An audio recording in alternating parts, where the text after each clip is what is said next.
नमस्कार दोस्तों, स्वागत आप सभी का मेरे YouTube चैनल इन्फो अकेडमी पर। और आज की इस वीडियो में आप एक भर्ती के नए नोटिफिकेशन के बारे में जानेंगे। ये जो भर्ती का नया नोटिफिकेशन आप अपनी वीडियो स्क्रीन पर देख रहे हैं, ये ऑफिशियली पब्लिश हो चुका है एम्प्लॉयमेंट न्यूज़ में। एम्प्लॉयमेंट न्यूज़ में ये पब्लिश होने जो 3 से लेकर 9 दिसंबर का जो एम्प्लॉयमेंट न्यूज़ है उसमें ये पब्लिश हो चुका है। और ये भारत सरकार की मिनिस्ट्री ऑफ डिफेंस के अंतर्गत आने वाले आर्मी एयर डिफेंस सेंटर, जो कि उड़ीसा में स्थित है, उड़ीसा में है, गोलबंदा गंजम डिस्ट्रिक्ट में है, उड़ीसा में स्थित है। इसके द्वारा ये वैकेंसीज का नया नोटिफिकेशन है और ये नया नोटिफिकेशन ऑफिशियली पब्लिश हो चुका है 3 से लेकर 9 दिसंबर की एम्प्लॉयमेंट न्यूज़ में। इसके लिए आपने किस प्रकार से अप्लाई करना है, कौन कौन सी वैकेंसी है, वो सारी जानकारी आपको इस वीडियो के माध्यम से दी जाएगी।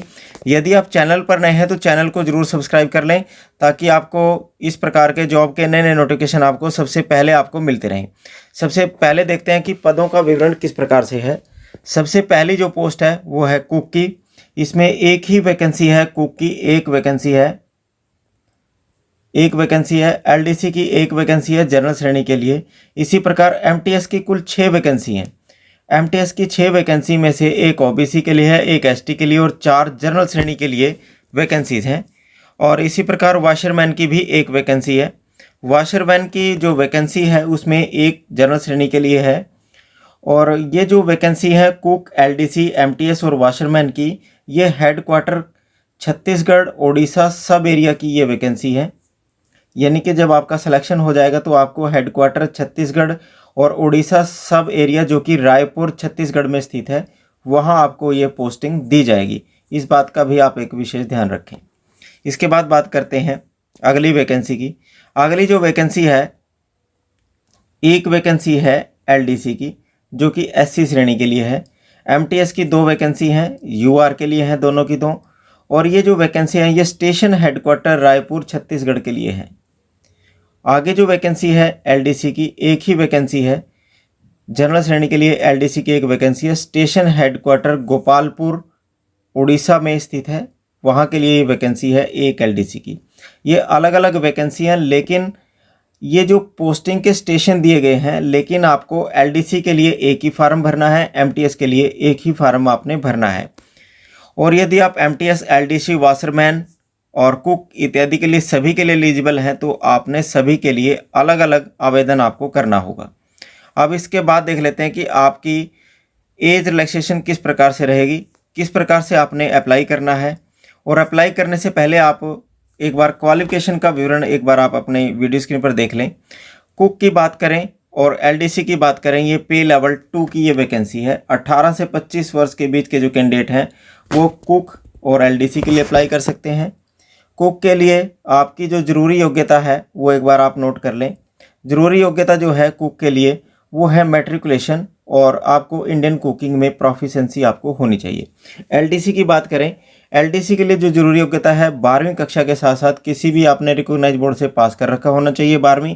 और उसके साथ साथ आपको टाइपिंग का आपका टेस्ट होगा, जिसमें आपकी कम से कम जो स्पीड है इंग्लिश में 35 शब्द प्रति मिनट होनी चाहिए, या हिंदी में 30 शब्द प्रति मिनट होनी चाहिए। कोई एक सब्जेक्ट में, कोई एक लैंग्वेज में आपको टाइपिंग टेस्ट पास करना पड़ेगा। या तो आप जो है इंग्लिश भाषा में या हिंदी भाषा में, किसी एक भाषा में आप अपना टाइपिंग टेस्ट दे सकते हैं।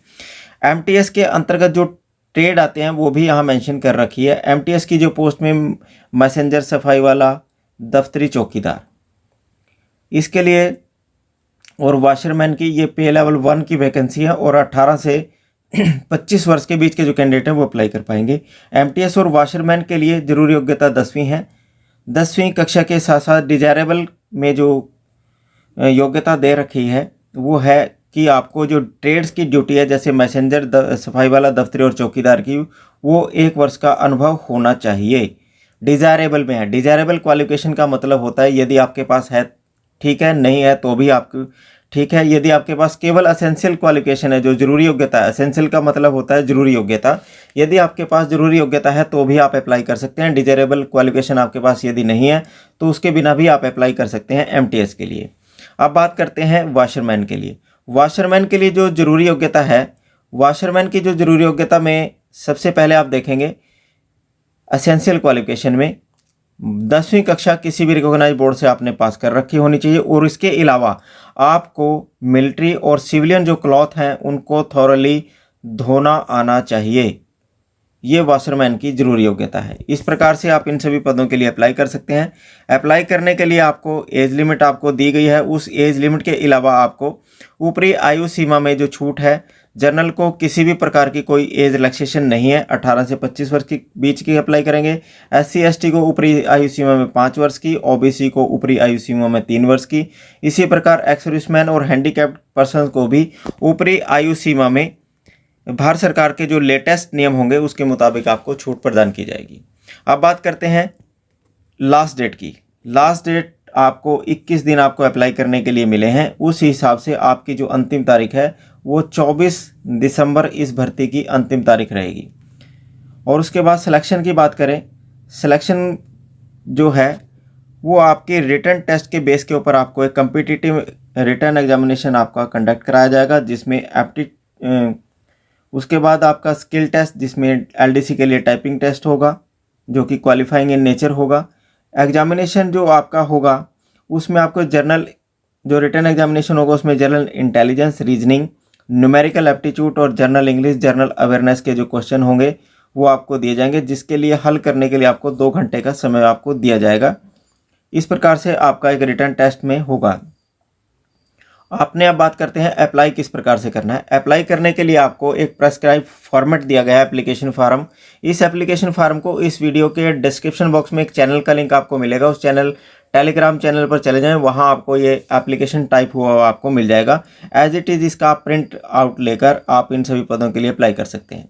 अप्लाई करने के लिए आपको जिस लिफाफे में अंदर आपने डालकर अपना एप्लीकेशन फार्म भेजना है, उस लिफाफे के ऊपर आप application for the post of, जिस भी पोस्ट के लिए आप अप्लाई कर रहे हैं वो ज़रूर लिखें। और जो आपने अपना एप्लीकेशन फार्म है वो किस पते पर आपने भेजना है वो पता एक बार आप नोट कर लें, क्योंकि जिस पते के ऊपर आपने एप्लीकेशन फार्म भेजना है वो नोट जरूर आप करें। The commandant, army, AD centre, Ganjam, Orissa. Pin code है 76100052। इस पते के ऊपर ही आपने अपना एप्लीकेशन फार्म जो है वो भेजना है। अब बात करते हैं कि डॉक्यूमेंट्स आपने क्या क्या लगाने हैं। डॉक्यूमेंट्स में आपने तमाम एजुकेशन क्वालिफिकेशन से संबंधित जो भी डॉक्यूमेंट्स हैं 10वीं के और 12वीं के वो आप लगाएं। 12वीं के आपने इसलिए लगाना जरूरी है क्योंकि LDC की पोस्ट के लिए यदि आप अप्लाई करते हैं तो आपको 12वीं कक्षा का सर्टिफिकेट जरूर लगाना होगा। एक्सपीरियंस सर्टिफिकेट यदि आपके पास कोई है तो वो जरूर लगाएं। SC ST OBC का सर्टिफिकेट आपके पास है तो वो लगाएं। उसके अलावा जो नेटिविटी सर्टिफिकेट है, यानी कि रेजिडेंस सर्टिफिकेट आपका जो जिसे आप डोमिसाइल कहते हैं, वो आपने ADM या DM या तहसीलदार जो भी आपने इशू करवा रखा है वो आप जरूर लगाएं। करेक्टर सर्टिफिकेट आपने सरपंच या किसी भी गजेटेड ऑफिसर से लेकर आप जरूर लगवाएं। नो ऑब्जेक्शन सर्टिफिकेट जो पहले से गवर्नमेंट सेवा में और इन सभी पदों के लिए अप्लाई करना चाहते हैं वो नो ऑब्जेक्शन सर्टिफिकेट अपने प्रेजेंट एम्प्लॉयर से लेकर अप्लाई कर सकते हैं। एक्स सर्विसमैन के कंडीशन में अपना आर्मी डिस्चार्ज सर्टिफिकेट जरूर लगाएं जो एक्स सर्विसमैन कैंडिडेट हैं। और एक सेल्फ एड्रेस का इन्वेल्प जरूर आपने लगाना है। इस सेल्फ एड्रेस का इन्वेल्प का मतलब ये होता है कि इसके अंदर ही आपका एडमिट कार्ड, कॉल लेटर आपका डलकर आएगा और इस लिफाफे के ऊपर आपने अपना एड्रेस लिखना है और इसके ऊपर 25 रुपये की डाक टिकट आपने जरूर लगानी है। एक लिफाफा जरूर लगाएं। आधार कार्ड और पैन कार्ड लगाएं। 2 फोटोग्राफ आपने लगानी है सेल्फ अटेस्टेड करके। इस बात का आप विशेष ध्यान रखें। ये डॉक्यूमेंट्स की लिस्ट थी। इस डॉक्यूमेंट की लिस्ट के मुताबिक ही आपने अपना जो डॉक्यूमेंट्स हैं वो लगाकर भेजने हैं। एप्लीकेशन का जो फॉर्मेट है वो आपको मिल जाएगा आपको इस वीडियो के डिस्क्रिप्शन बॉक्स में दिए गए लिंक के। इस प्रकार आप इन सभी पदों के लिए अप्लाई कर सकते हैं। अप्लाई करने के लिए आपको ऑफलाइन एप्लीकेशन फार्म की आवश्यकता होगी। भेजने का पता भी आपको डिस्क्रिप्शन बॉक्स में आपको मिल जाएगा। तो इस प्रकार के लेटेस्ट जॉब के नए नए नोटिफिकेशन जानने के लिए आप इस चैनल को जरूर सब्सक्राइब कर लें। वीडियो को लाइक व शेयर जरूर करते रहें ताकि आपको भर्तियों से संबंधित हर छोटी बड़ी सूचनाएं जो हैं इस चैनल के माध्यम से सबसे पहले आपको मिलती रहें। धन्यवाद।